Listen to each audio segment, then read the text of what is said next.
Hi guys. Good old Emmett, he taught me some stuff today again. Happens a lot. This old horse. This horse was a gift from the Lord. 100%. And I'm still learning from him today. Every day I learn something with this horse. But what I want to share with you today is super precious. By your fruits you will know them. Jesus teaches us that. And he's speaking of the gifts of the Holy Spirit and how somebody walks. If they're walking and abiding in the Spirit, you're going to know. And he tells us the things to look for, right? So that's specifically a spiritual matter. However, we know that God, his principles permeate life.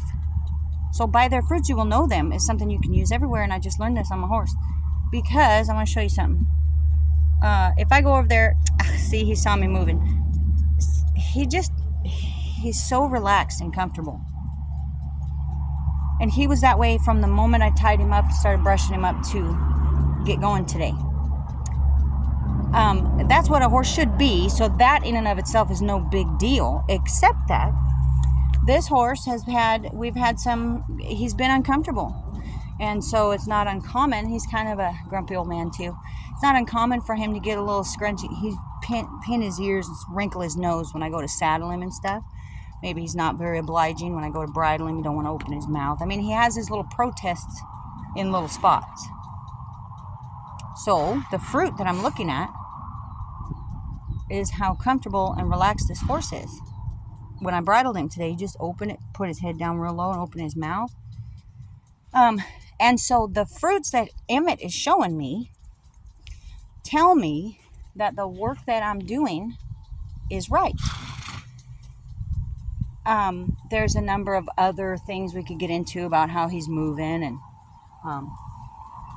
we're able to do some stops and some turnarounds, and he's sitting in the ground real nice, which is indicative of strength, because he always tried to protect his stifle, so I never tried to stop him hard. He couldn't anyway. But now he can. He's starting to get there. His stride is lengthening and getting more powerful.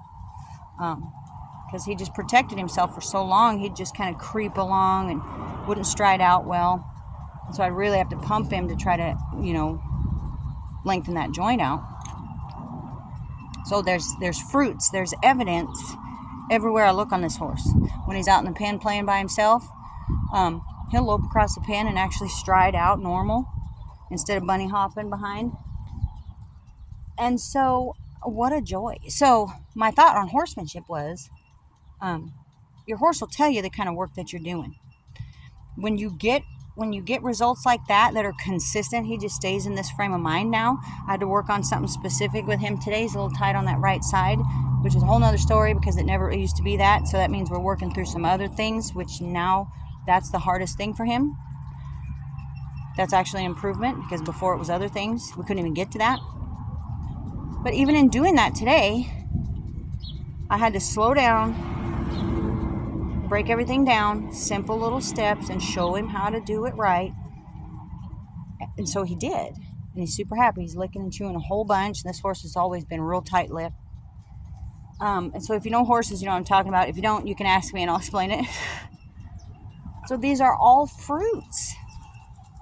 By your fruits you will know them. So by the fruits that I'm seeing out of this horse, that tells me the work I'm doing is the right kind of work. If he was tense and grumpy and uncooperative and braced up all the time and wanting to pick fights and running from me in the pasture instead of coming up to me like he's doing now, those are also fruits, but it's indicative of not great things. So this principle that the Lord laid out for us is really neat, because he gives us moments to learn it it's just a horse. It happens to be my horse, and therefore he's wonderful. But he gives us opportunity to learn these things in life, in the things that we do every day, so that our awareness is heightened, for lack of a better term, in the spiritual things. So when we read those words of Jesus, we can be like, wow, that's neat, yeah. And but what does that look like? I don't know.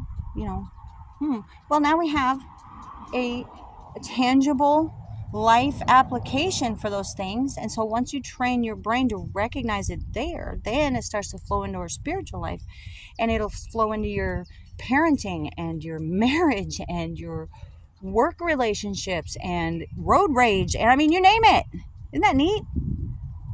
Woo, so I got some encouragement from my horse, and through my horse, from the Lord.